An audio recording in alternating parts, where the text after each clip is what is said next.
Fala, torcedor tricolor, sejam bem-vindos a mais um vídeo aqui no canal. Se é novo por aqui, já deixa um like, se inscreve no canal para ficar por dentro de todas as atualizações do São Paulo. Separei um trechinho aqui da mídia esportiva trazendo aí as últimas atualizações do São Paulo e entrevista com o Júlio Casares, presidente do São Paulo, fala aí sobre contratações, fritura de Zubeldia e muito mais. Então é isso, vamos deixar de enrolação e bora pro vídeo. Agora, a partir de agora, você vai acompanhar trechos da entrevista do presidente Júlio Casares. Eu, por exemplo, perguntei sobre essa questão de fritura a Zubeldia. Resposta muito interessante e muito importante do presidente. Ele fala também da questão de contratações do ano que vem, né? Se vai vender algum jogador, e a questão do Fluminense, né? A questão ali do jogo adiado, responde ao presidente do Fluminense, que disse que o São Paulo estava exagerando, o futebol dos anos 90 estava de volta, querer, né, remarcação de jogo. Então, uma entrevista muito importante do presidente do São Paulo, vários temas a partir de agora. Curte aí. Presidente, teve um barulhinho essa semana aí com o Zubeldia, né? Boca Juniors, situações internas. Qual que é a tua avaliação do trabalho dele e qual que é o futuro dele dentro do São Paulo? Olha, eu li tanta coisa. Aliás, quando vem data FIFA, fica um tempo sem jogo, parece que há um aquecimento das pessoas darem furo de reportagem, enfim. E eu fico assustado, porque o São Paulo, na sua história, veja só, na nossa gestão, vamos falar da minha gestão, nós tivemos o Fernando Diniz já em exercício. Aliás, eu queria agradecer o Fernando Diniz, que quando a minha mãe faleceu, ele foi me dar um abraço no velório, e foi um técnico que saiu na minha gestão. Então, o futebol está acima dessas coisas, né? E o Diniz, ninguém queria que ele saísse, aconteceu. Depois veio o Hernan Crespo, fomos campeões, teve que sair.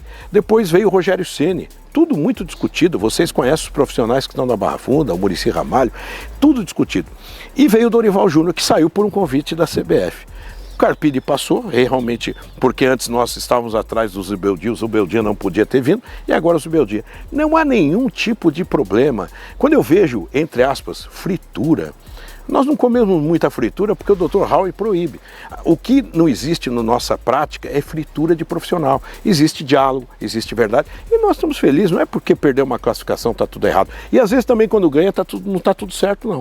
O que nós temos que ter é um diálogo. Então eu vejo isso mais como uma questão festiva de alguns blogs, para colocar uma fervura onde não existe. Então o Zubeldia merece a nossa confiança, super prestigiado. Agora, é claro, o futebol é dinâmico, mas eu não vejo nenhum tipo de risco nesse momento.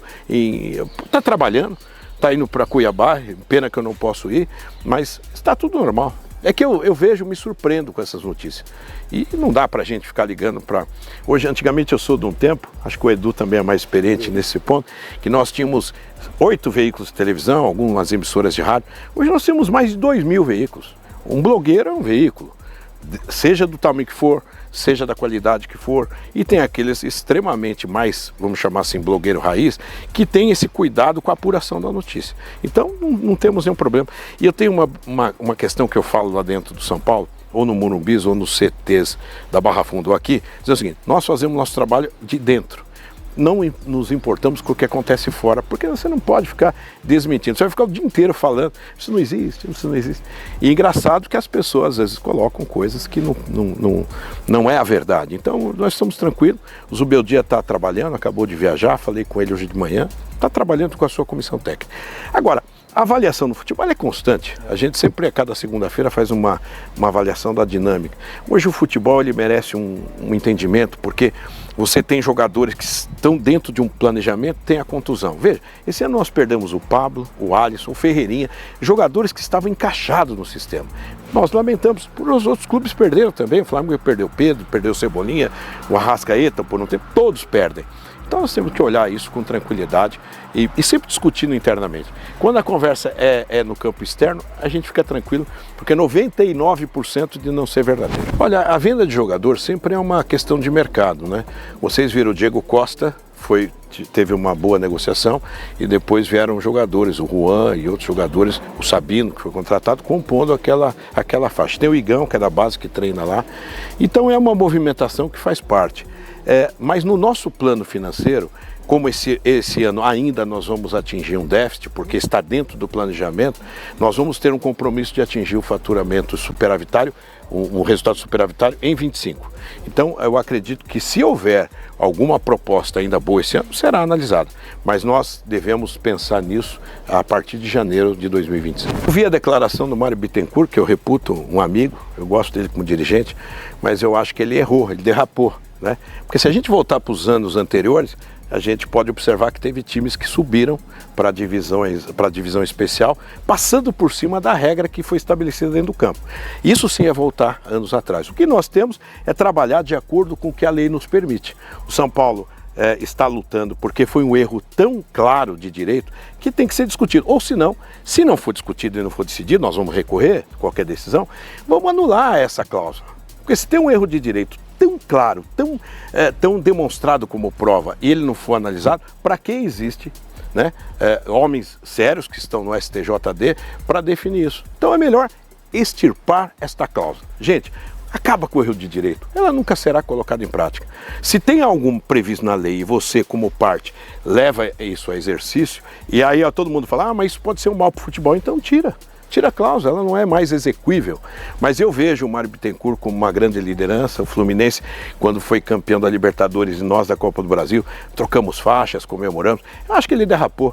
A vida da gente, às vezes a gente escorrega, às vezes erra na emoção. Então eu acho que nós não estávamos trabalhando contra o Fluminense, nós estávamos trabalhando a favor da arbitragem, a favor do futebol, a favor até da CBF, que está tão claro a catástrofe que é a nossa arbitragem, que nós esperávamos ter contribuído. E vamos recorrer, vamos discutir isso nos âmbitos jurídicos desportivos. Acho que contra o futebol é se a gente fosse para a justiça comum.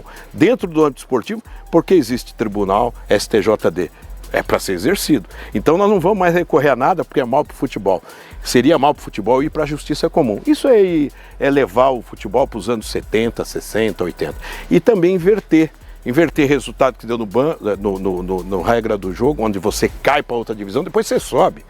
Aí sim, aí nós vamos ter que discutir que isso é voltar, não para a regra do jogo da época de 70, para o amadorismo mesmo, de quem bate na mesa, quem fala alto, de quem... E não é isso que nós queremos. Por isso nós queremos uma liga. E o Mário Bittencourt vai ser muito importante nesse processo. Eu nunca recebi por escrito nada sobre esse atraso. Esse atraso é algo que ficou no nimbo, assim. Sabe, ficou solto no ar. Porque veja bem, como vai falar de prazo se aquela prova era fundamental e ela não chegou? E olha que nós requisitamos 2 vezes. E claro que deve ter sido algum problema de percurso interno, mas eu nunca recebi a justificativa. Eu sei que deixou gente na CBF constrangida pelo atraso. É constrangedor. Se você libera um áudio de todos os jogos praticamente no dia seguinte, porque desse jogo foi liberado numa sexta-feira no final da tarde, véspera da seleção. Então isso nos deixou muito surpreso e na verdade é isso que nós precisamos do futebol. O Edinaldo é um presidente sério, é um presidente da inclusão, é um presidente que tem princípios, os diretores da CBF são sérios, mas nós precisamos ajudar ele. A nossa entrada no STJD foi para ajudar, porque a arbitragem prejudica ele, prejudica a CBF, prejudica o futebol. Eu também não culpo individualmente os árbitros. O que eu estou querendo dizer é o seguinte, é um critério. Vocês viram a arbitragem que nós empatamos com o Botafogo aqui, fomos por os pênaltis. Foi uma arbitragem muito boa. Nós fomos desclassificados. Eu não vi problema nenhum. O VAR chamou, ele marcou o pênalti. Marcou outro pênalti, que foi claro. Enfim, eu não vejo nenhum tipo de problema quando a arbitragem ela segue um padrão. Os acréscimos. Tem um padrão que no futebol sul-americano dá 4, 5 minutos aqui, já teve arbitragem que deu 12.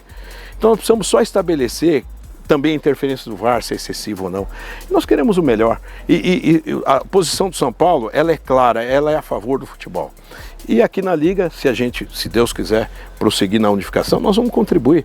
Quem sabe a arbitragem melhorar, reciclar, talvez um intercâmbio, trazer gente de fora, para junto com os nossos grandes árbitros que tenham, aqui a gente pode desenvolver um plano melhor para que a gente não tenha esse dissabor. Porque a pior coisa no mundo é quando você está numa rodada de fim de semana e vê tantos lances polêmicos. E você sente que falta o quê? Falta um padrão, uma regra. Erro é normal, vai acontecer.